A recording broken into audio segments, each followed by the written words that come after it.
નમસ્કાર, હું Nilesh Patel, zonal chief Limbayat zone, Surat મહાનગરપાલિકા.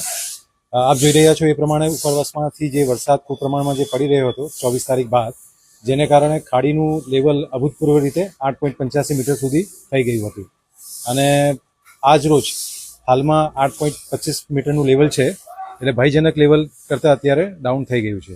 સતત ડીવોટરિંગ કરવાને કારણે આ એરિયામાં રાહત થઈ ગઈ છે 24 કલાક દરમિયાન જ.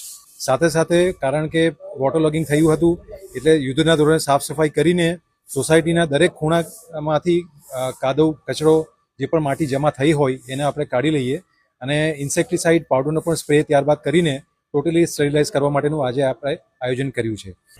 કાલ રાતથી પાણી ઉતર્યા પછી સાફ સફાઈ તરત જ આખી ટીમ કોર્પોરેશનની આવી ગઈ છે અને દરેક પ્રકારે સારી સાફ સફાઈ કરીને દવાનો છંટકાવ વગેરે બધી સારી સુવિધાઓ ઊભી કરી છે.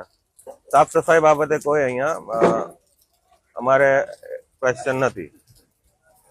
અહીંયા અમારે 3 થી 4 દિવસ પાણીનો ભરાવો રહ્યો અને દર વર્ષે મિનિમમ 3-4 ફૂટ જેવા પાણી અહીંયા ભરાય છે સોસાયટીમાં.